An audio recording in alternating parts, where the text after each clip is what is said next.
మనం దేవుని యొక్క నామాన్ని బట్టి ఈరోజు కొన్ని వాక్య సందేశాన్ని బైబిల్ గ్రంథంలో నుంచి ధ్యానం చేయడానికి ప్రయత్నం చేద్దామండి. కీర్తన గ్రంథం 139 అధ్యాయము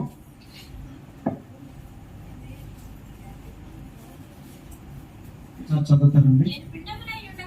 నేను పిండమునై ఉండగా ఈ కన్నులు నన్ను చూచెను. నియమింపబడిన దినములలో ఒక్కటైనను కాక మునిపే నా దినములన్నీ నీ గ్రంథములో లిఖితమయ్యను. చాలండి. ఇప్పుడు దేవుడు ఏం తెలియజేస్తున్నాడు ఈ వాక్యం ద్వారా? ఆయన ఎప్పుడో నిర్ణయించుకొని ఉన్నాడు మనుషుల్ని. ఎప్పుడు నిర్ణయించుకున్నాడు? మనము పిండము కాక మునిపే తల్లి గర్భంలో పిండము కాక మునిపే, నిరూపింపబడక మునిపే ఆయన మనల్ని ఏర్పాటు చేసుకొని ఉన్నాడంట. మన దినాలన్నీ కూడా ఆయన బాగా గమనించాలి. ఏం చేస్తున్నాడు ఆయన?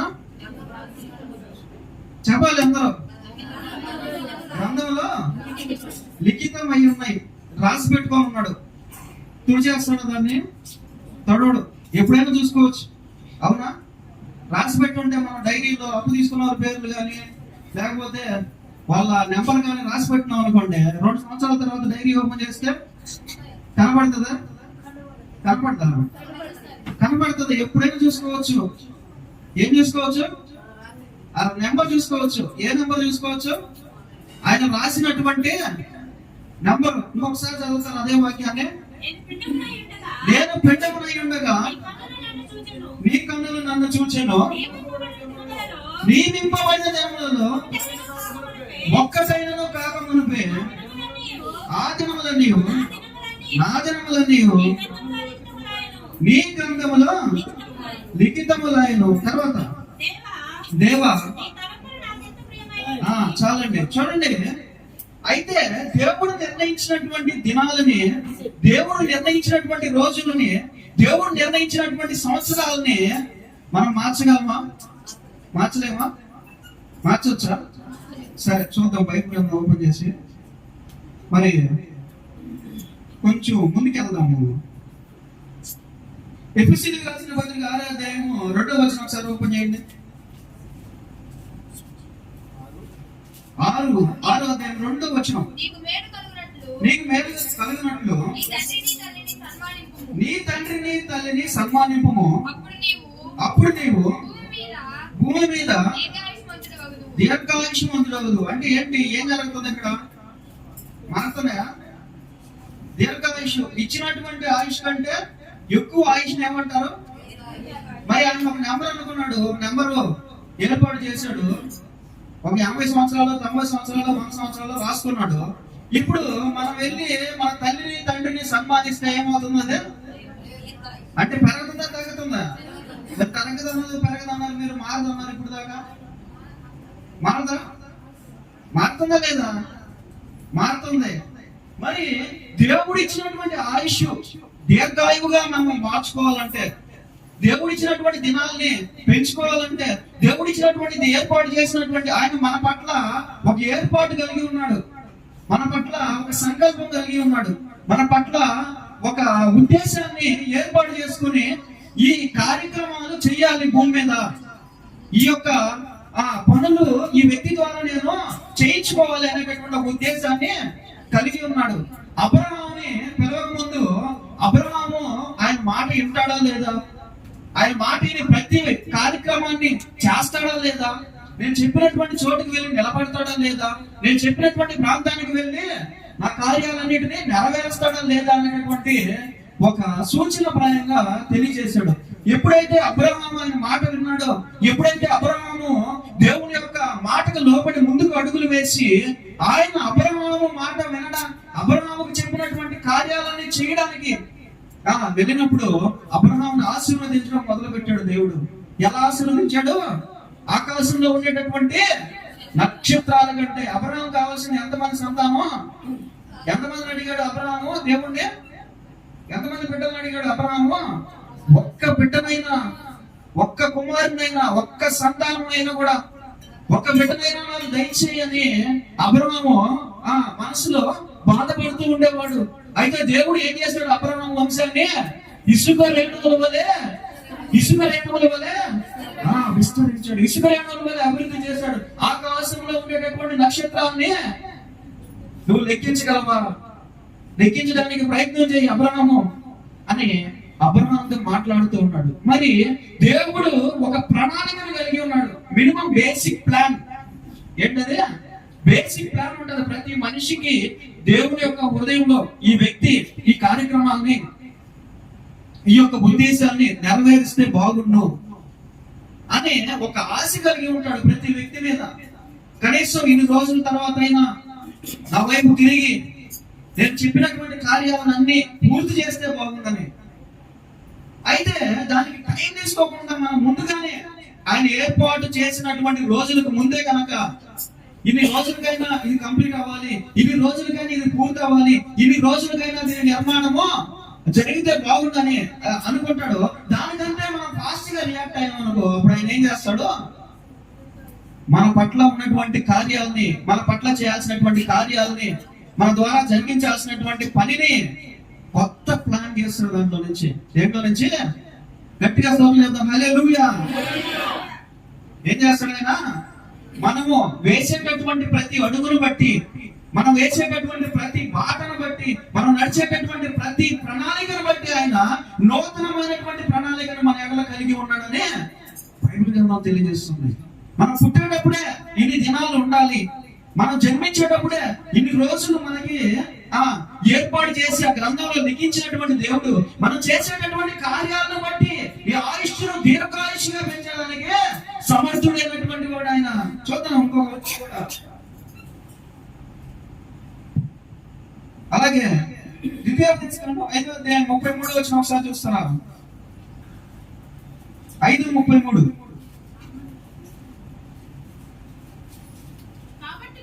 కాబట్టి మీరు కుడికే గాని ఎడమకే గాని తిరుగక మీ దేవుడైన యెహోవా ఆజ్ఞాపించినట్లు చేయుటకు జాగ్రత్త పడవలెను. మీరు స్వాధీనపరచుకొనబోవు దేశంలో మీరు జీవించుచు మేలు కలిగి దీర్ఘాయుష్మంతులగునట్లు మీ దేవుడైన యెహోవా మీకు ఆజ్ఞాపించిన మార్గములన్నిటిలో నడుచుకోవడం. ఏం చేయాలంట? మన పట్ల ఒక ప్రణాళికను కలిగి ఉన్నాడు ఆయన. ఏ ప్రణాళికనైతే ఆయన మన పట్ల కలిగి ఉన్నాడో, ఏ నిర్ణయాన్ని అయితే ఆయన మన పట్ల తీసుకుని ఉన్నాడో, మన కుటుంబం పట్ల, మనం చేస్తున్నటువంటి పని పట్ల, మనం చేస్తున్నటువంటి సేవ పట్ల, మనం చేస్తున్నటువంటి ఉద్యోగాల పట్ల, మనం చేస్తున్నటువంటి పని పట్ల ఆయన ఏ నిర్ణయాన్ని కలిగి ఉన్నాడో ఆ నిర్ణయంలో మనం నడవడం మొదలు పెట్టినప్పుడు, అడుగులు వేయడం మొదలు పెట్టినప్పుడు ఏమవుతారంట? దీర్ఘాయుష్మంతులు అవుతారంట. ఏమవుతారా? దీర్ఘాయుష్మంతులు అవుతారు. ఆయన ఫస్ట్ పుట్టినప్పుడు, మన తల్లి గర్భంలో పిండంగా మనల్ని ఏర్పాటు చేసినప్పుడు ఒక ప్రణాళిక ఉంది, ఒక ఏర్పాటు ఉంది. మన దినాలు లెక్క ఎంత అని రాసుకున్నాడు. అయితే మన ఉద్దేశాన్ని బట్టి, మన ప్రవర్తనను బట్టి, మన యొక్క మంచితనాన్ని బట్టి, దేవుని అందరి భయభక్తులను బట్టి, ఆయన ఏర్పాటును బట్టి ఆయన దీర్ఘాయుష్మంతులుగా మనల్ని మార్చేదానికి అవకాశం ఉంది. అయితే ఇది తెలియక అనేక మంది రకరకాలైనటువంటి మార్గాలు ఉన్నారు ఈ ప్రపంచంలో. దేనికోసం? ఆయుష్ పెంచుకునే దానికోసం. ఆయుష్ పెంచుకునే దానికి అనేక మార్గాలు, సైంటిఫిక్ గా రకరకాలైనటువంటి మార్గాలు, యాంటీ ఏజింగ్ టెక్నిక్స్ అంటే వయసు పెరగకుండా ఉండేదానికి వైద్యాలు. ఏం చేస్తున్నారు? వయసు పెరగకుండా ఉండేదానికి, ఎక్కువ కాలం జీవించడానికి రక్త మార్పిడి చేసుకుంటున్నారు. ఎక్కువ కాలం జీవించడానికి ఇంకా ఏం చేస్తున్నారు? వైద్యాలని, ఆ జెనెటిక్ టెక్నిక్స్ అని చెప్పి కొత్తగా వచ్చే జెనెటిక్ మార్పులు చేస్తున్నారు. పుట్టినప్పుడే బిడ్డ మాయ ఉంటది కదా, దాన్ని తీసుకెళ్లి దాచిపెట్టి ఒక 50-60 సంవత్సరాలు వచ్చిన తర్వాత దానిలో నుంచి కొన్ని కణాలు తీసుకొచ్చి ఎముకలోకి ఎక్కించి ఇంకా ఎక్కువ కాలం జీవించేదానికి, ఇంకా ఎక్కువ కాలం బ్రతికేదానికి అనేక రకాలైనటువంటి ప్రయత్నాలు జరుగుతూ ఉన్నాయి, స్టడీస్ జరుగుతూ ఉన్నాయి. అయితే దేవుడు ఏం చెప్తున్నాడో తెలుసా? నువ్వు నా మాట విన్నట్లయితే, ఏం చేసినట్లయితే నువ్వు మాట వినట్లయితే నేను నీకు దీర్ఘాయువు ఇస్తా. నువ్వు అక్కడికి ఇక్కడికి పరిగెత్తాల్సిన అవసరం లేదు. సైన్స్ కనుక పరిగెత్తాల్సిన అవసరం లేదు. కష్టపడి జెనెటిక్ టెక్నిక్స్ వాడుకొని రకరకాల మార్గాల్లో ప్రయత్నించాల్సినటువంటి అవసరం లేదు. ఎందుకంటే నేను నీ మార్గములను సరళం చేసి నీకు దీర్ఘాయువుని ఇస్తాను ఎప్పుడు నువ్వు నా మాట విన్నట్లయితే. చూడండి, ఇంకా అలాగే సామెతల గ్రంథం 10వ అధ్యాయం 27వ వచనం ఒకసారి చూద్దాం. సామెతల గ్రంథం 10వ అధ్యాయం 27వ వచనం. యెహోవా యందు భయభక్తులు కలిగి ఉండుట దీర్ఘాయువుకు కారణము. చాలమ్మా, చూడండి, యెహోవా యందు భయభక్తులు కలిగి ఉండుట. ఏముండాలంట? భయభక్తులు కలిగి ఉంటే దీర్ఘాయువుకు కారణం అంట. ఎలా అవుతుంది అది? ఎలా అవుతుంది దీర్ఘాయువుకు కారణం? యెహోవా యందు భయభక్తులు కలిగి ఉండుట ఎలా దీర్ఘాయువుకు కారణం అవుతుంది? చూడండి, యెహోవా యందు భయభక్తులు కలిగి ఉన్నారు అంటే వాళ్ళు ఏం చేస్తున్నారంటే వాక్యానికి భయపడుతున్నారు. దేనికి భయపడుతున్నారు? వాళ్ళు వాక్యానికి భయపడుతున్నారు. వాక్యమైనటువంటి దేవునికి భయపడుతున్నారు. వాక్యం ఏం చెప్తుంది? నువ్వు ఎక్కడ కూర్చోవాలో చెప్తుంది వాక్యం. నువ్వు ఎక్కడ నిలబడాలో చెప్తుంది వాక్యం. నువ్వు ఎక్కడ నడవాలో చెప్తుంది వాక్యం. నువ్వు ఎక్కడ మాట్లాడాలో చెప్తుంది వాక్యం. నువ్వు ఎక్కడ సైలెంట్ గా ఉండాలో చెప్తుంది వాక్యం. నువ్వు ఎక్కడ ఏది నిర్మించాలో చెప్తుంది వాక్యం. ఏది ముందుకు వెనకకు ఏ విధంగా ఏ దారిలోకి వెళ్ళాలి అనేది వాక్యము తెలియజేస్తుంది. కాబట్టి తద్వారా మన ఆరోగ్యము, మనకిచ్చినటువంటి ఆయుష్, మనకిచ్చినటువంటి సమస్తము కూడా పెంచుకునే దానికి అవకాశం ఉందంట. ఎలా ఎలా అంటే దేవుని వాక్యం ప్రకారంగా జీవించినప్పుడు ఏం చెప్తుంది వాక్యము? త్రాగబోతువే కావద్దు అని చెప్తుంది. వాక్యం ఏం చెప్తుంది? మందు, సిగరెట్, బీడి అన్నీ ఆత్మని చెప్తుంది. వాక్యం ఏం చెప్తుంది? వ్యభిచరించవద్దు అని చెప్తుంది. వాక్యం ఏం చెప్తుంది? చెడు వ్యసనాలకి వెళ్ళొద్దని చెప్తుంది. వాక్యం ఏం చెప్తుంది? చెడు స్నేహాలలో నిలబడద్దని చెప్తుంది వాక్యం. వాక్యం ఏం చెప్తుంది? నువ్వు ఏ మార్గంలో నడవాలో చెప్తుంది వాక్యం. ఇవన్నీ ఆపినట్లయితే ఆటోమేటిక్ గా ఏం బాగుపడతాయి? బాడీలో ఉండే అవయవాలన్నీ బాగుపడతాయి. ఏం బాగుపడతాయి? బాడీలో ఉండే ప్రతి అవయం బాగుపడుతుంది. గట్టిగా సోదరులు హల్లెలూయా. గుండె బాగుపడుతుంది, ఊపిరితిత్తులు బాగుపడతాయి, కిడ్నీలు బాగుపడతాయి, రక్తం బాగుపడుతుంది, శరీరంలో ఉండేటటువంటి ప్రతి అవయం బాగుపడుతుంది. తద్వారా ఆయుష్కాలం పెరుగుతుంది.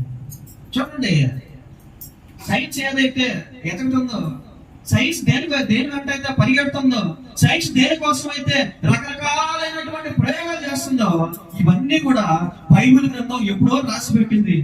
కొన్ని వేల సంవత్సరాల క్రితం దేవుని యొక్క మాట ద్వారా, దేవుని యొక్క వాక్యం ద్వారా, దేవుని యొక్క ఆజ్ఞ ద్వారా నివసించినట్లయితే మనము ఆరోగ్యంగా బ్రతికేదానికి అవకాశం ఉంది అని బైబిల్ గ్రంథం తెలియజేస్తూ ఉంది. మరి అలాగే సామెతల గ్రంథం 18వ అధ్యాయం 21వ వచనం చూడండి ఒకసారి. జీవ మరణములు నాలుక వశము, దాని యందు ప్రీతి పరువారు దాని ఫలములు తిందురు. చూడండి, జీవించాలన్నా మరణించాలన్నా దేని వశంలో ఉంది? నాలుగు వశంలో ఉంది. ఎలా ఉంది నాలుగు వశంలో? ఎలా ఉంది? నాలుగు మంచిదైతే ఊరంతా మంచిది. ఎలా మంచిది? నాలుగు మంచిదైతే ఊరంతా మంచిది. నాలుగు నుంచి వచ్చే ప్రతి మాట ఎదుటి వ్యక్తిని ఏం చేస్తుందంట? కోసేస్తుందంట. ఏం చేస్తుంది? నిట్ట నిలువునా కోసేస్తుందంట. మనం మంచిగా మాట్లాడుతా ఉంటే, మనం మంచిగా అందరితో ఉంటే, మంచిగా స్నేహంగా ఎవరిని తిట్టకుండా, ఎవరిని ఏమనకుండా ప్రశాంతంగా జరుగుతా ఉంటే మన బీపీ ఎలా ఉంటది? ఎలా ఉంటది? కంట్రోల్లో ఉంటది. బీపీ కంట్రోల్లో ఉంటే బాడీలో ఉంటే అన్ని అవయవాలు కంట్రోల్లో ఉంటాయి. అవునా కదా? అదే మనము ఎక్కువగా మాట్లాడడానికి, వాదనకి దారుణమైన ప్రతి ఒక్కరితో వాదన దిగామనుకో, ఇది కరెక్ట్ కాదు, ఇది కరెక్ట్ కాదు, నీకు తెలియదు, ఇట్లా మాట్లాడామనుకో ఏమవుతుంది? వాటితో ఎక్కువసేపు డిస్కషన్ చేయాల్సి వస్తుంది. అవునా కదా? వాటితో ఎక్కువసేపు డిస్కషన్ చేయాల్సి వస్తుంది. ఎక్కువసేపు డిస్కషన్ చేస్తే ఎక్కువ ఎనర్జీ అయిపోతుంది. 120 ఉండే బీపీ 160 పోతుంది. అవునా కదా? కాబట్టి నాలుక మనకి ప్రధానమైనటువంటి అవయవం. బాడీలో ఉండే అవయవాలన్నింటిలో కల్లా నాలుక అనేది ముఖ్యమైనటువంటిది. నాలుగు ద్వారా బాడీ అంతా కూడా కంట్రోల్ చేయబడుతుందంట. చూడండి, అలాగే మరి సామెతల గ్రంథం 3వ అధ్యాయం 1-2 వచనాలు.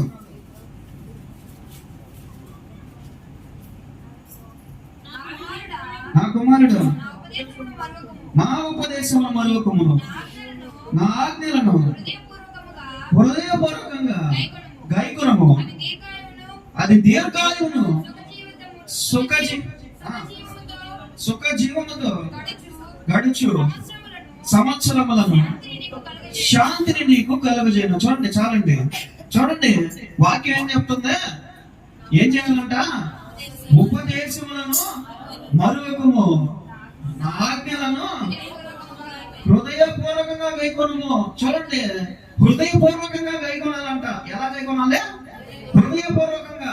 మనకి కొన్ని వాక్యాలు చదువుతున్నప్పుడు ఏమనిపిస్తుంది అంటే, ఇది చేయలేములే, మనం కష్టంలో అనిపిస్తుంది. అవునా కదా?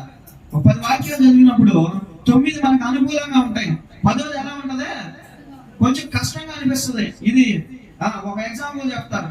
అడిగిన ప్రతి వానికి ఉంటది కదా, ఏం చేయాలంట? ఏముంటాడు యేసుప్రభు దగ్గర? అడిగిన ప్రతి వానికి ఇమ్ము అంటాడు. ఇది సాధ్యం అవుతుందా? సాధ్యం అవుతుందా? సాధ్యం అవుతుందా? చూడండి, మీరే ఆలోచనలో పడ్డారు. అవునా కదా? మళ్ళీ ఇంకో దగ్గర ఏమంటాడు?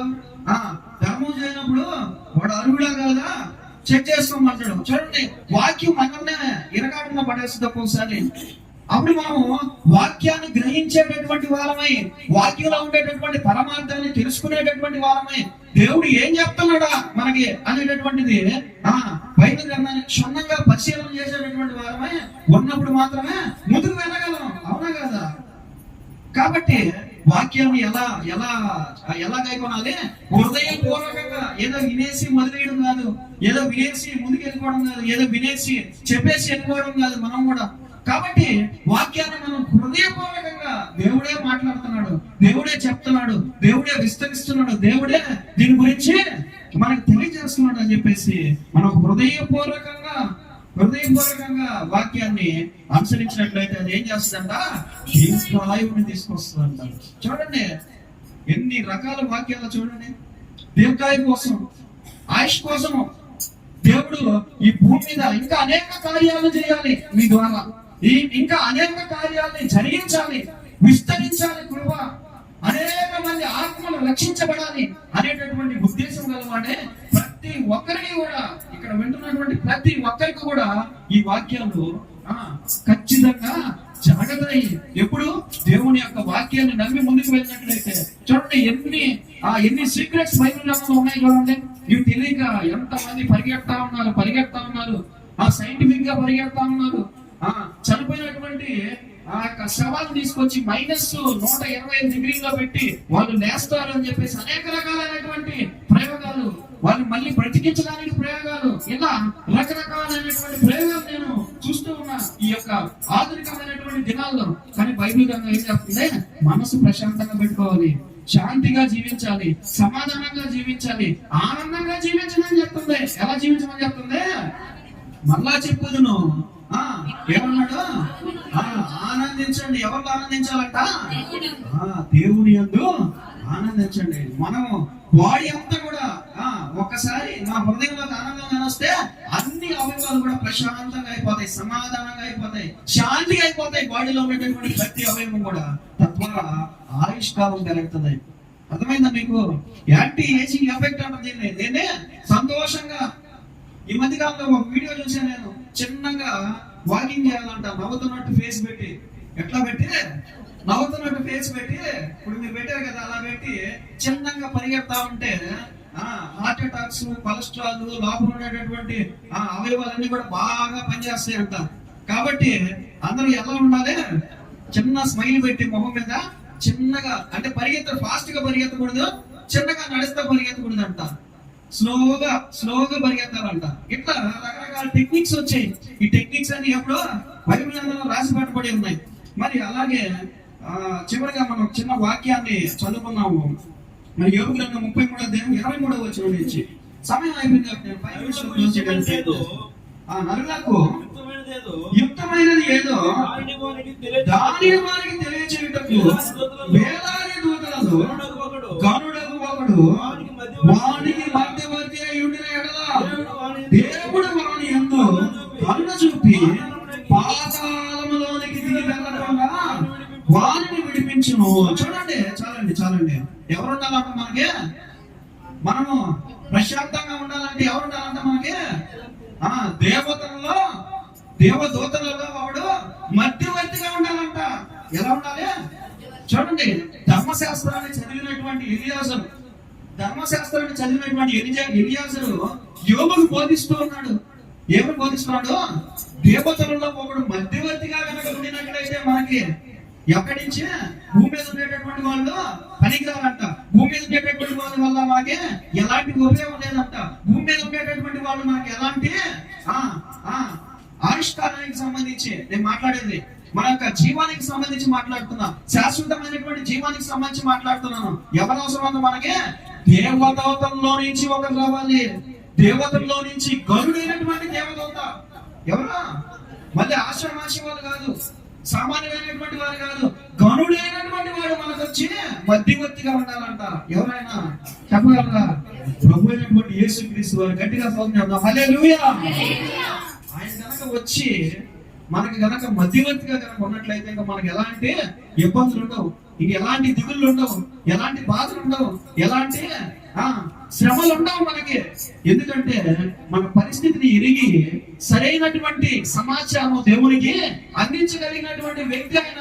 ఎవరు? మధ్యవర్తిగా ఉన్నటువంటి వ్యక్తి. అందుకే కొత్త నిబంధనలో రాస్తాడు, నరులకును దేవునికి మధ్యవర్తి ఒక్కడే, ఆయనే ప్రభు అయినటువంటి యేసుక్రీస్తు వారు. కాబట్టి మనము ఈ మధ్యవర్తిని వదలకూడదు, దేవుని యొక్క వాక్యాన్ని వదలకూడదు. దేవుని యొక్క వాక్యంలో జీవం ఉంది, దేవుని యొక్క వాక్యంలో దీర్ఘ ఆయుష్ ఉంది. దేవుని యొక్క వాక్యం ద్వారా మన దినములు హెచ్చించబడతాయి. దేవుని యొక్క వాక్యం ద్వారా మనము భూమి మీద దీర్ఘాయుష్ పొందుతామని బైబిల్లో తెలియజేస్తుంది. కాబట్టి ఈ మహాగణుడు ఎవరైనా యెషయా 50వ అధ్యాయంలో ఉంటుంది. సమయం లేదు కాబట్టి తర్వాత చదువుకోండి. అలాగే లోకా సువార్తలో కూడా మనకి కొన్ని వచనాలు ఉన్నాయి. మరి ఈ దీర్ఘాయుష్కి సంబంధించినటువంటివి, మనిషి దినాలకి సంబంధించినటువంటివి, దేవుడు ఏ విధంగా మనల్ని ముందుకు నడిపిస్తాడు, ఆయన మార్గాల్లో మనం జీవిస్తూ ఉన్నట్లయితే, ఆయన మాట మనం వింటూ ఉన్నట్లయితే మనకి ఎలాంటి వరాలు ఆయన దయచేస్తాడు అనేటటువంటివి అనేక ఎగ్జాంపుల్స్ ఉన్నాయి. సమయం లేదు కాబట్టి నేను ఎంతటితో ముగిస్తున్నాను. కాబట్టి మనం ఏం చదువుకున్నామో, దేవుడు మనం పుట్టినప్పుడే ఒక నెంబర్ రాసి పెడతాడు. అవునా కదా? మరి ఆ నెంబర్ ని పెంచేటటువంటి శక్తి కూడా ఎవరి దగ్గర ఉంది? దేవుని దగ్గర ఉంది. ఆ నెంబర్ ని ఇంక్రీజ్ చేసేటటువంటి శక్తి ఎవరి దగ్గర ఉంది? మన దగ్గర కూడా ఉంది. మనం చేసేటటువంటి కార్యాల ద్వారా వాటిని పెంచి అధికమైనటువంటి ఫలములను పొందుకునేందుకు దేనికోసం ఇక్కడ జీవించాల్సింది మనము? దేనికోసం జీవించాలి భూమి మీద? అధికమైనటువంటి ఫలములు పొందుకునేదానికి, అధికమైనటువంటి ఆరాధన జరిగించడం ద్వారా, అధికమైనటువంటి ఆత్మలను రక్షించడం ద్వారా, సంఖ్య ఎక్కువ చేయడం ద్వారా మనం పొందుకునేటటువంటి వరాలు, తద్వారా దేవునికి మహిమ కలిగేటట్లుగా, తద్వారా దేవుని నామానికి ఘనత కలిగేటట్లుగా మన యొక్క జీవితాన్ని మార్చుకునేందుకు ఆయన అవకాశం ప్రతి ఒక్కరు కూడా ఇస్తున్నాడు భూమి మీద. కాబట్టి ఈ వాక్యం దేవుడు దీవించి ఆశీర్వదించింది కాక మరి సమయించినటువంటి పాస్టర్ గారికి మరొకసారి హృదయపూర్వకంగా తెలియజేస్తున్నాను.